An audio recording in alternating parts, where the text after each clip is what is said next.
ਤੁਹਾਨੂੰ ਸਾਰਿਆਂ ਨੂੰ ਸਲਾਮ ਪਹੁੰਚੇ। ਅਸੀਂ ਅੱਜ ਐਸੀ ਸਟੋਰੀ ਐਸੀ ਗੱਲਬਾਤ ਤੁਹਾਡੇ ਸਾਹਮਣੇ ਲੈ ਕੇ ਆਵਾਂਗੇ। ਅਸੀਂ ਇੱਕ ਫੈਮਿਲੀ ਦੇ ਕੋਲ ਇੱਕ ਮਾਈ ਤੇ ਬਾਬੇ ਦੇ ਕੋਲ ਆਏ ਆ ਤੇ ਉਹਨਾਂ ਦਾ ਰਹਿਣ ਸਹਿਣ ਵੀ ਤੁਹਾਨੂੰ ਦਿਖਾਵਾਂਗੇ ਕਿ ਕਿਵੇਂ ਉਹ ਰਹਿੰਦੇ ਪਏ ਨੇ, ਕਿਵੇਂ ਗੁਜ਼ਾਰਾ ਕਰ ਰਹੇ ਨੇ। ਅੱਜ ਅਸੀਂ ਇਹ ਐਸੇ ਮੁਹੱਲੇ 'ਚ ਉਹਨਾਂ ਦੇ ਕੋਲ ਮੌਜੂਦ ਹਾਂ ਕਿ ਉਹਨਾਂ ਦੀ ਮਦਦ ਕੀਤੀ ਜਾਏ, ਉਹਨਾਂ ਨਾਲ ਗੱਲ ਕੀਤੀ ਜਾਏ। ਅਸੀਂ ਉਹਨਾਂ ਦਾ ਘਰ ਵੀ ਤੁਹਾਨੂੰ ਦਿਖਾਉਣਾ ਚਾਹਾਂਗੇ ਤੇ ਸਾਰੀ ਸਟੋਰੀ ਉਹਨਾਂ ਦੀ ਜ਼ੁਬਾਨੀ ਸੁਣਨੀ। ਇਹ ਦੇਖੋ ਜਰਾ ਘਰ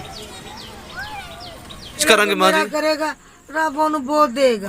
ਸਾਡੇ ਵਰਗੇ ਮਾੜਿਆਂ ਦਾ ਕੋਈ ਕਰੇਗਾ ਸਾਥ ਕਿ ਅਸੀਂ ਦੋਨਾਂ ਜੀ ਨੂੰ ਲਾਚਾਰ ਬਸ ਦੁਆ ਕਰਾਂ ਜਿਹੜੇ ਲੋਕ ਸਾਡੇ ਨਾਲ ਜੁੜੇ ਨੇ ਉਹਨਾਂ ਨੂੰ ਵੀ ਦੇਵੇ, ਹਾਂ ਉਹ ਸਿਹਤ ਤੰਦਰੁਸਤੀਆਂ ਦੇਵੇ। ਆਮੀਨ। ਅਸੀਂ ਜਲਦੀ ਕੋਸ਼ਿਸ਼ ਕਰਾਂਗੇ ਤੁਹਾਡੇ ਵਾਸਤੇ। ਤੁਹਾਡਾ ਭਲਾ ਕਰੇ ਬੇਟਾ। ਹਾਂ ਇਹ ਸਾਰਾ ਪਾਣੀ ਅੰਦਰ ਛਲ ਜਾਂਦੀ ਕਮਰੇ 'ਚ, ਬੜਾ ਮੁਸ਼ਕਲ ਤਾਂ ਬਹੁਤ ਮੁਸ਼ਕਲ ਹੁੰਦਾ। ਪਰੇਸ਼ਾਨੀ ਹੁੰਦੀ ਹੈ ਕਿ ਬਾਹਰ ਤੇ ਪਹਿਲੇ ਪਾਇਆ ਸੀ ਤੇ ਇੱਥੇ ਬੈਠੂ ਜਾਂਦੇ ਸਾਂ, ਹੁਣ ਇਹ ਸਾਰਾ ਹੀ ਗਲ ਗਿਆ ਹੈ ਬੇਟਾ।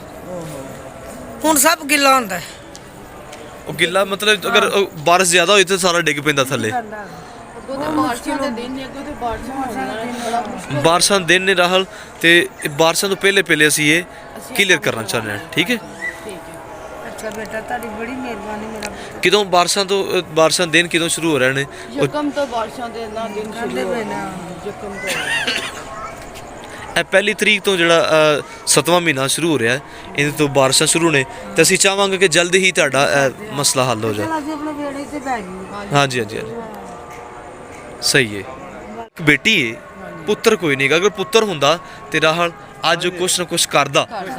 ਅਗਰ ਪੁੱਤਰ ਹੁੰਦਾ ਉਹ ਕੋਈ ਨਾ ਕੋਈ ਤੁਹਾਡਾ ਸਹਾਰਾ ਬਣਦਾ, ਕੁਛ ਕਰਦਾ। ਰੋਵੋ ਨਾ, ਅਸੀਂ ਤੁਹਾਡੇ ਬੱਚੇ ਹਾਂ, ਅਸੀਂ ਤੁਹਾਡੇ ਧੀਆਂ ਪੁੱਤਰ ਹਾਂ।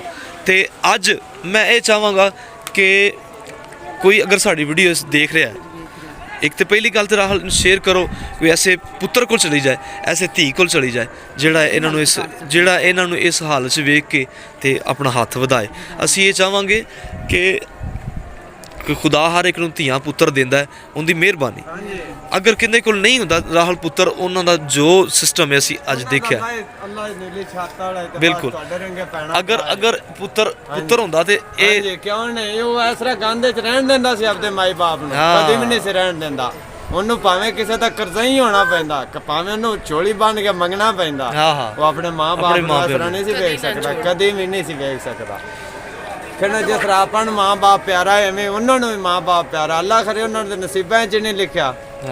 ਅੱਲਾ ਨੇ ਬੇਟੀ ਦਿੱਤੀ, ਅੱਲਾ ਬੇਟਾ ਵੀ ਦੇ ਦਿੰਦਾ ਤੇ ਉਹਦੇ ਅੱਗੇ ਕੋਈ ਖੁਦਾ ਕਰੇ, ਕਿਉਂਕਿ ਉਹ ਮੁਮਕਿਨਾਤ ਦਾ ਖੁਦਾ ਹੈ। ਤੇ ਅਸੀਂ ਇਹੋ ਹੀ ਦਰਖਾਸਤ ਕਰਾਂਗੇ ਰਾਹੁਲ ਕਿ ਕੋਈ ਧੀ ਬਣ ਕੇ, ਕੋਈ ਪੁੱਤਰ ਬਣ ਕੇ ਜ਼ਰੂਰ ਇਹਨਾਂ ਦਾ ਸਹਾਰਾ ਬਣੋ। ਅਗਰ ਸਾਡੇ ਸਾਰਾ ਕੁਝ ਚੁੱਕ ਕੇ ਤਰਪਾਲ ਲੱਗ ਜਾਏ, ਬਹੁਤ ਮਿਹਰਬਾਨੀ ਹੈ ਕਿ ਬੇਟਾ ਤੁਹਾਡੀ। ਅਸੀਂ ਨਹੀਂ ਤੇ ਉਤਾਰਦੇ ਸਾਰਾ ਪਾਣੀ ਅੰਦਰ ਕਮਰੇ ਜਾਂਦਾ ਗਾ ਚੱਲ ਤੇ ਅਸ ਮਾਰੇ ਲਾਇਆ ਹੈ। ਫਿਰ ਭਾਈ ਉੱਥੇ ਜਿੱਥੇ ਮਰਜ਼ੀ ਬੈਠੇ ਰਹਿੰਦਾ। ਅੱਛਾ ਕੱਲ ਦੀ ਮਾਂ ਜੀ ਬਾਰਿਸ਼ ਹੋ ਰਹੀ ਹੈ, ਬੜੀ ਮੁਸ਼ਕਲ। ਹਾਂ ਤੇ ਬੇਟਾ ਇੱਥੇ ਮੀਂਹ 'ਚ ਬਹਿ ਕੇ ਚਾਹ ਪਾਣੀ ਬਣਾ ਜੋ ਨਹੀਂ ਦਾ ਬੁਲਾ ਹੁੰਦਾ ਨਾ। ਹਾਂਜੀ ਸਾਰਾ ਸਾਡੇ ਘਰ 'ਚ ਆ ਜਾਂਦਾ।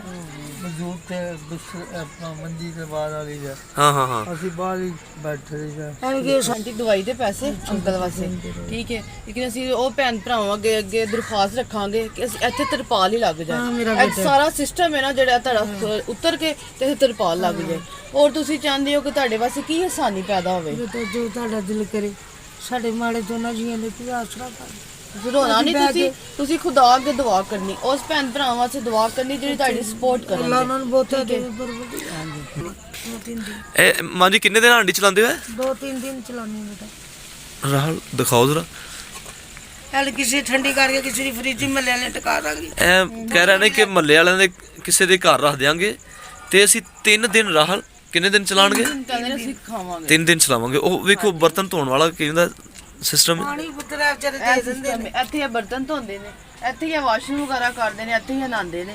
ਤੇ ਇਹਨਾਂ ਨਾਲ ਵਿਚਾਰਿਆਂ ਕੋ ਬਹੁਤ ਜ਼ਿਆਦਾ ਪਰੇਸ਼ਾਨ ਨੇ। ਜਿਹੜੇ ਸਾਨੂੰ ਦੇਖ ਰਹੇ ਨੇ ਜ਼ਰੂਰ ਇਹਨਾਂ ਦੀ ਹੈਲਪ ਕਰਨ, ਕਿਉਂਕਿ ਇਹ ਫੈਮਿਲੀ ਹੈ, ਇਹਨਾਂ ਨੂੰ ਜ਼ਰੂਰ ਤੁਹਾਡੀ ਹੈਲਪ ਦੀ ਜ਼ਰੂਰਤ ਹੈ। ਘਰ ਦੇਖਿਆ ਅਸੀਂ ਇਹਨਾਂ ਬਜ਼ੁਰਗਾਂ ਦੇ ਕੋਲ ਆ ਕੇ ਤੇ ਸਾਰੇ ਲੋਕ ਸਾਨੂੰ ਦੇਖ ਰਹੇ ਰਾਹੁਲ, ਸਾਰੇ ਲੋਕ ਵੇਖ ਰਹੇ ਹੋ।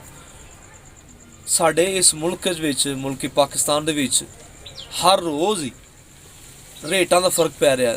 ਦਾਲਾਂ ਦਾ ਕਦੀ ਫਰਕ ਪੈਂਦਾ ਹੈ, ਕਦੀ ਸਬਜ਼ੀਆਂ ਦਾ ਫਰਕ ਪੈਂਦਾ ਹੈ, ਆਇਲ ਦਾ ਫਰਕ ਪੈ ਰਿਹਾ। ਦਿਨ ਬ ਦਿਨ ਮਹਿੰਗਾਈ ਵੱਧਦੀ ਜਾ ਰਹੀ ਹੈ। ਮਹਿੰਗਾਈ ਜ਼ਿਆਦਾ ਹੁੰਦੀ ਵਾ ਬੰਦਾ ਇੱਕ ਦੂਸਰੇ ਦੀ ਹੈਲਪ ਵੀ ਨਹੀਂ ਕਰ ਪਾ ਰਿਹਾ। ਇੱਕ ਕਰੋਨਾ ਸੀ, ਕਰੋਨਾ ਦੇ ਵਿੱਚ ਪ੍ਰੋਬਲਮ ਸ਼ੁਰੂ ਹੋਈਆਂ ਸਾਡੇ ਪਾਕਿਸਤਾਨ ਦੇ ਵਿੱਚ। ਕਰੋਨਾ ਤੋਂ ਵੱਡੀ ਬਿਮਾਰੀ ਇਸ ਸਾਡੇ ਮੁਲਕ ਪਾਕਿਸਤਾਨ 'ਚ ਮਹਿੰਗਾਈ ਦੀ ਪੈ ਗਈ। ਅਗਰ ਬਜ਼ੁਰਗ ਕੋ ਥੋੜਾ ਬਹੁਤਾ ਕਮਾਉਂਦੇ ਸਨ, ਲੈ ਕੇ ਆਉਂਦੇ ਸਨ, ਘਰ ਚਲਾਉਂਦੇ ਸਨ, ਅੱਜ ਉਹ ਬਿਮਾਰ ਹੋ ਗਏ ਨੇ। ਅੱਜ ਉਹ ਇੰਨੇ ਜੋਗੇ ਨਹੀਂ ਗਏ ਕਿ ਅਸੀਂ ਉਹ ਜਾ ਕੇ ਆਪਣੀ ਰੋਟੀ ਕਮਾ ਸਕਣ।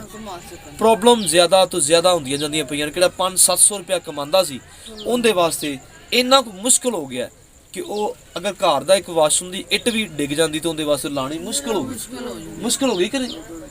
ਮਹਿੰਗਾਈ ਦਾ ਦੌਰ ਸਾਡੇ ਮੁਲਕ ਪਾਕਿਸਤਾਨ ਦੇ ਵਿੱਚ ਇੰਝ ਹੀ ਹੈ ਜਿਵੇਂ ਇੱਕ ਦਰਖਤ ਨੂੰ ਘੁਣ ਲੱਗ ਜਾਂਦਾ ਤੇ ਉਹ ਅੰਦਰੋਂ ਅੰਦਰ ਖਾਂਦਾ ਜਾਂਦਾ ਪਿਆ। ਮੇਰੇ ਅਜ਼ੀਜ਼ ਭੈਣੋ ਭਰਾਵੋ, ਜਿਹੜੇ ਮੈਨੂੰ ਵੇਖ ਰਹੇ ਹੋ, ਜਿਹੜੇ ਸਾਡੇ ਚੈਨਲ ਨੂੰ ਦੇਖ ਰਹੇ ਹੋ, ਇਸ ਮਹਿੰਗਾਈ ਦੇ ਦੌਰ 'ਚ, ਇਸ ਮੁਸ਼ਕਲ ਘੜੀ 'ਚ, ਇਸ ਕਿਹੜਾ ਦੌਰ ਸਾਡੇ ਪਾਕਿਸਤਾਨ ਦੇ ਵਿੱਚ ਗੁਜ਼ਰ ਰਿਹਾ, ਜ਼ਰੂਰ ਇਹੋ ਜਿਹੀ ਫੈਮਲੀਆਂ ਦਾ, ਇਹੋ ਜਿਹੇ ਲੋਕਾਂ ਦਾ ਖਿਆਲ ਰੱਖੋ। ਇਹ ਕਰੋਨਾ ਤੋਂ ਵੱਡੀ ਬਿਮਾਰੀ ਹੈ। ਅਸੀਂ ਇਹਨੂੰ ਮਿਲ ਜੁਲ ਕੇ ਕੱਟਣਾ ਚਾਹੀਏ ਤੇ ਕੱਟ ਸਕਨੇ ਹਾਂ। ਅਗਰ ਤੁਸੀਂ ਸਾਡੇ ਕੈਮਰਾ ਇਹਨਾਂ ਨੂੰ ਦਿਖਾ ਰਿਹਾ, ਉਹ ਘਰ ਇਹਨਾਂ ਦਾ, ਤੇ ਤੁਸੀਂ ਜ਼ਰੂਰ ਦੇਖ ਸਕਦੇ ਹੋ। ਇਹ ਰੀਅਲ ਹੈ, ਉਹ ਝੂਠ ਨਹੀਂ ਹੈਗਾ ਬਲਕਿ ਸੱਚ ਹੈ। ਕਿਦੋਂ ਵੀ ਤੁਸੀਂ ਇੱਧਰ ਸਾਡੀ ਵੀਡੀਓ ਦੇਖੋ ਤੇ ਇਹਦੇ ਵਿੱਚ ਅਸੀਂ ਰੀਅਲ ਚੀਜ਼ ਦਿਖਾਉਂਦੇ ਆ। ਇਹ ਬਜ਼ੁਰਗ ਇੱਕ ਅੰਮਾ ਤੇ ਇੱਕ ਬਾਬਾ ਜੀ ਇਸ ਘਰ ਦੇ ਵਿੱਚ ਰਹਿੰਦੇ ਨੇ ਤੇ ਤੁਸੀਂ ਆਪ ਦੇਖ ਸਕਦੇ ਹੋ ਕਿ ਇਹ ਘਰ ਰਹਿਣ ਦੇ ਕਾਬਿਲ ਹੈ। ਇਹ ਇਸ ਲਈ ਹੈ ਕਿ ਇਹਨੇ ਵਸਾਇਲ ਨਹੀਂ ਹੈ, ਇਹਨਾਂ ਕੁਝ ਕਰ ਨਹੀਂ ਪਾ ਰਿਹਾ। ਅੱਗੋਂ ਗੱਲ ਵੱਡੀ ਹੈ ਵੇ ਕਿ ਸਾਨੂੰ ਮਾੜੇ ਤਬਕੇ ਨੂੰ ਸਿਰਫ ਦਾਲ ਤੇ ਰੋਟੀ ਨਾਲ ਹੈ, ਹੋਰ ਸਾਨੂੰ ਪਤਾ ਨਹੀਂਗਾ ਕਿ ਵਕਤ ਕਿਵੇਂ ਗੁਜ਼ਰਨਾ। ਕੀ ਖਿਆਲ ਹੈ ਮਾਂ ਜੀ? ਸਾਡਾ ਕਿਹੜੇ ਗਰੀਬ ਤਬਕਾ ਹੈ, ਅਸੀਂ ਸਿਰਫ ਇਹ ਜਾਣਦੇ ਆ ਕਿ ਰੋਟੀ ਪੱਕੇ ਤੇ ਰੋਟੀ ਖਾ ਲਈਏ।